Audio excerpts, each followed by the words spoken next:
guys, welcome back. I'm Laura Wilkie with Down Home with Lemon Pie, and I am going to share with you guys our fall book picks for this year.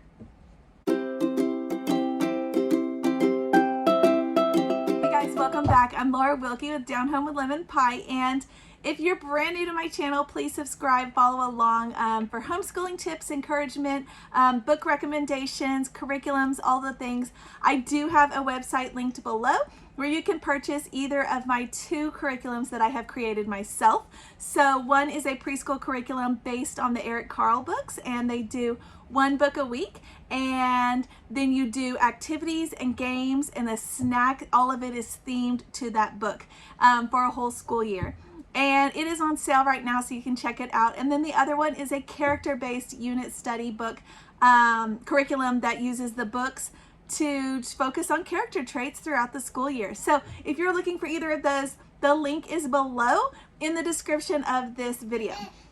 Okay, so I actually, we're on the road and we are in Idaho, and I don't have access to my normal home library. So I am utilizing the library here in town. And what I love about this library is it is a small library that has a ton of great old vintage books, some new ones too. So I do have new ones here, but I have some great old ones too. So if you are like us, you love those old books, the character traits about them are just so good.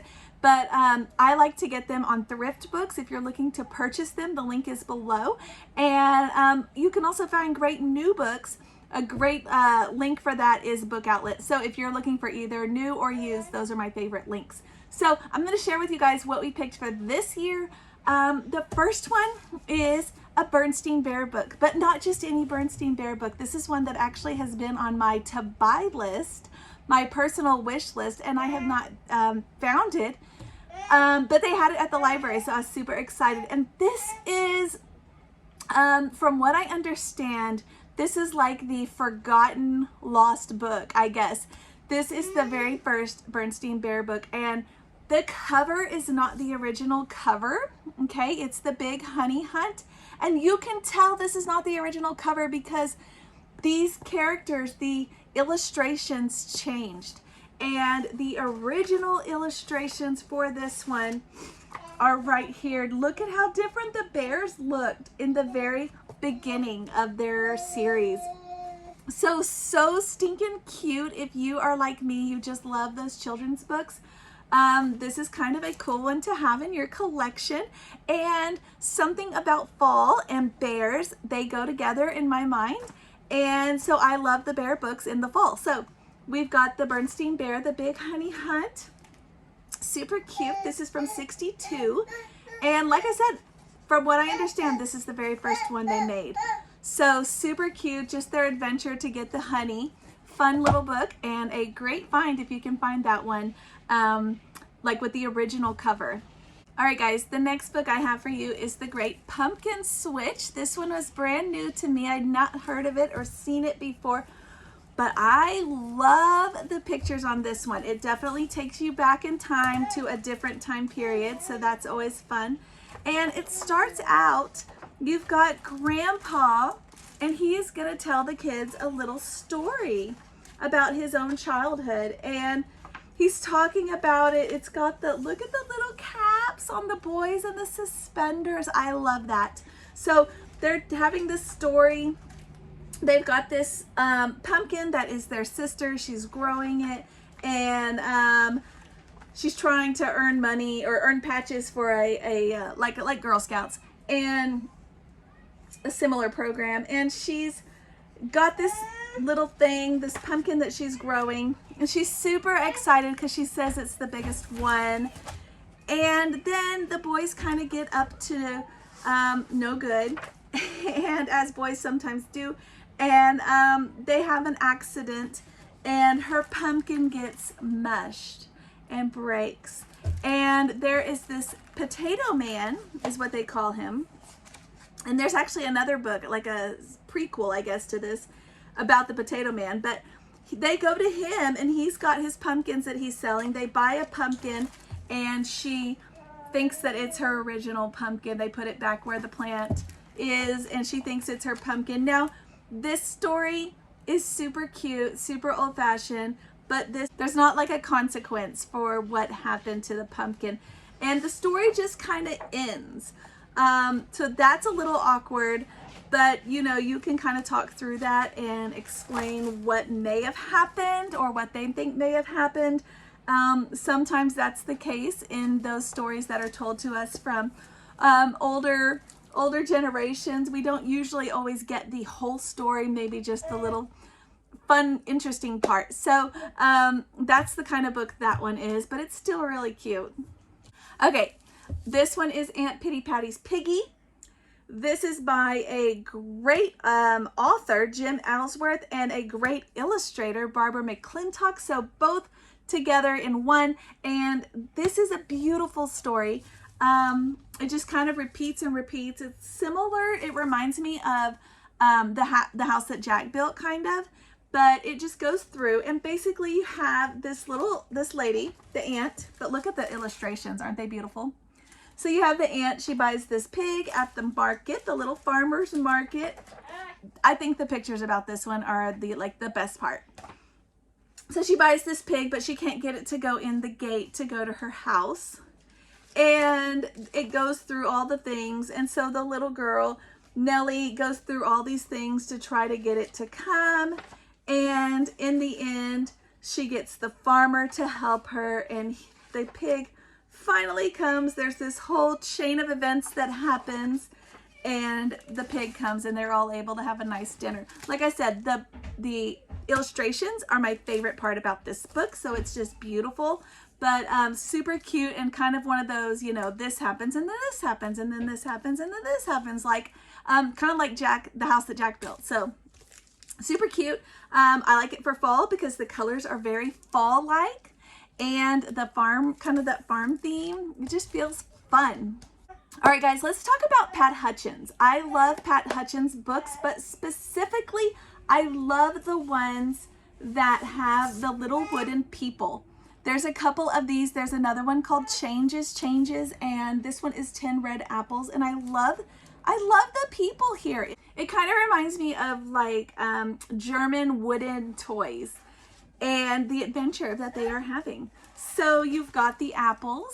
It's a very simple story, but it's one of those stories that my kids wanted to hear over and over because it was simple enough and repetitive enough that they could learn it the first or second time I read it, and then they were able to repeat it and storytell to each other. So again, like, these wooden people are so cute, and it's just the story of, they want them to, all the animals want an apple, and the farmer and his wife would like some left over for them, and in the end there are, and so they have a big little party here, and they make some goodies. So it's a very simple story, very fun, but like I said, it has the little wooden people. Again, another one by her, like I said, is Changes, if you are looking for something else that has those wooden people. But she also has these one. This one is Pat Hutchins' What Game Shall We Play? Also cute, and all of the animals are trying to find each other, and in the end, they're kind of playing hide and seek, but they don't really realize it, but they're looking for each other so that they can find a game to play. So super cute, not the wooden people and animals in this one, but still cute. I love this author, so that's a good one. So looking for one that is going to really touch the kids' hearts this season is The Rag Coat. Beautiful story of a family this is back in the old times when, you know, people would work together to provide for one another, and things weren't always easy to find or as disposable as they are today. So they had to make them by hand. And this little girl doesn't have a coat, and she can't go to school because she doesn't have a coat in most of the school years through winter. So her neighbors get together. They start making her a coat using the rags that they have around their houses. And she gets a coat. She's so excited to go to school, but then the kids tease her. Kind of reminds you of the 100 Dresses, right? The kids tease her and make fun of her. And she knows all the stories of each piece of fabric.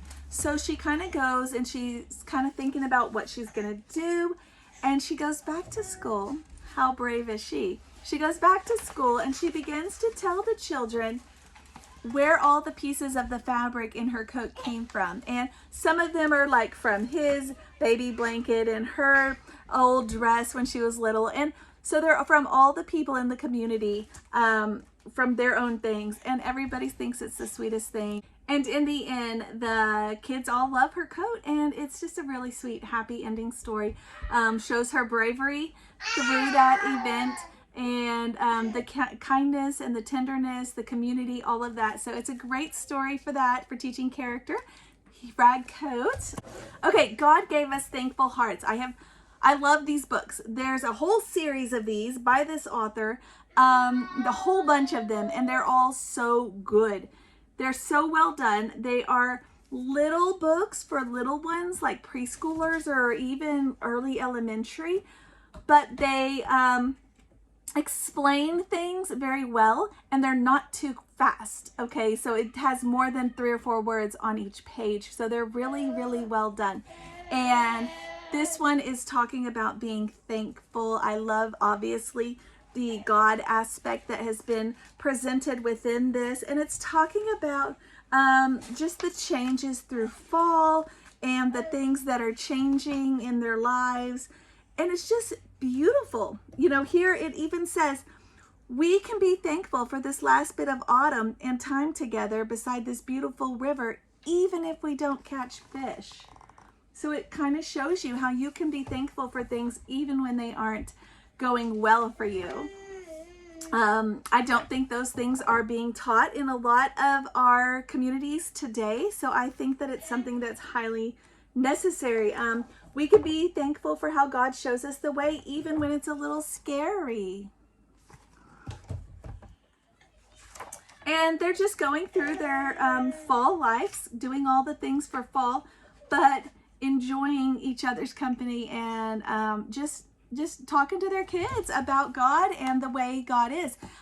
This makes it very easy for parents to have a way to communicate about God to their kids, because a lot of parents, especially new Christians, don't always know, because they weren't taught how to present the gospel to their children or how to make it a part of everyday conversation. And this makes it so simple.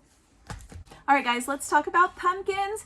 I picked up this book at the library because I thought, oh, fun pumpkin crafts. And when I looked at it, it was not quite pumpkin crafts. It is some pumpkin crafts, but it's a little cooler than I thought. This could be your whole homeschool science curriculum, because for like an early elementary year, because it goes through the whole year of things that you can do with your pumpkin for each season. So if you wanted to make like pumpkins be your whole science curriculum or a good part of it, you could totally do that with this book. It has spring, summer, fall, and winter, and there are crafts, recipes, projects. It tells you how to plant your seeds, how to set up your garden. You've got little activities. You've got tons of ideas and great things. So it's actually really, really cool. You would start in the early part. We've got some recipes to try and then of the year, and then you would continue on, but it goes all the way through. It's super cool. So there's a fun book, Kids Pumpkin Projects. Okay, guys, this one is actually a newer book, and it's called Sophie Squash. Shout out to my sister, because she recommended this one to me a few years back, and we finally found it, a copy at this library. Our old library didn't have it, but this one does. So we snagged it. We snagged it to read. You'll have to excuse my little one here joining in. She wants to be in the video too.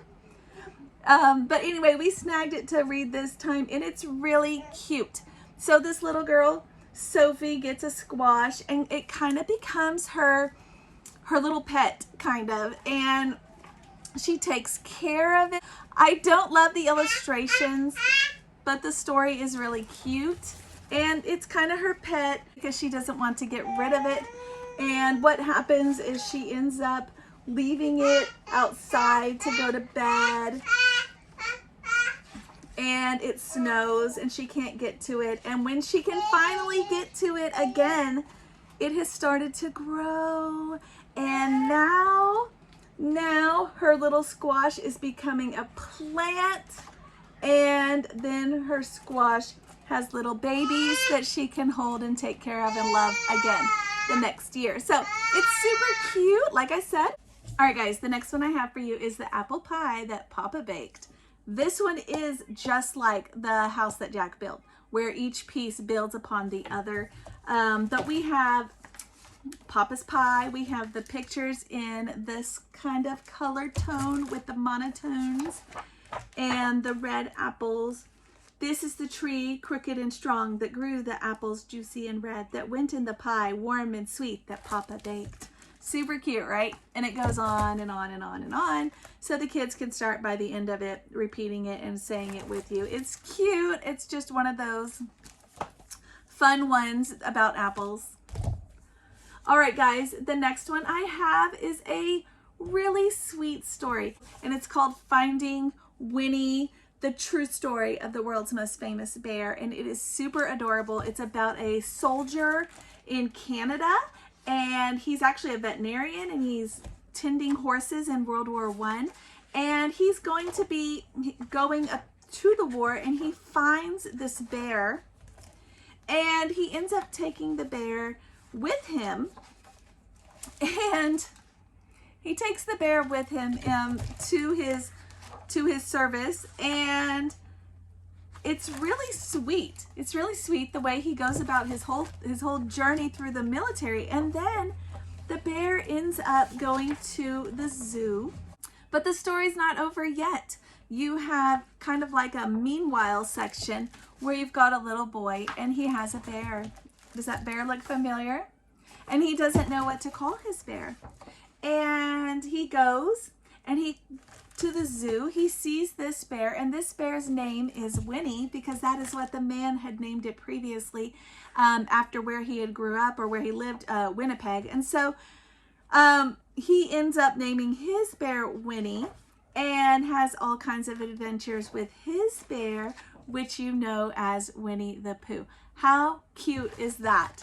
And like I said, it is a true story. So at the back, it's got some actual pieces of things. Here is the diary page from the day he found Winnie, and on August 24th, 1914, he wrote, "Bought bear, $20. So super cool, super cool. I think that's awesome. Just fun actual photos here, and a fun way if you are doing like a Winnie the Pooh or something like that, like a unit study or with your kids. What a beautiful way to kind of complete that. Okay, guys, I have two more for you, so hang in there. You're going to love the last one. So I'm going to do Bear Has a Story to Tell first. We have little Bear here. He has a story, again, fall and bears, something about it for me. But apparently for here too, because they've got fall leaves. And we've got Bear. He's got a story. He's going and finding all of his friends, and he wants to tell them his story, but they're all doing things to prepare for winter. So they're hibernating or they're flying south, different things, and he can't find anyone to hear his story.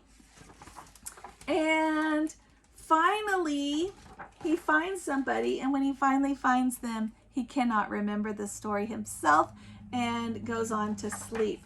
So it is super funny and cute.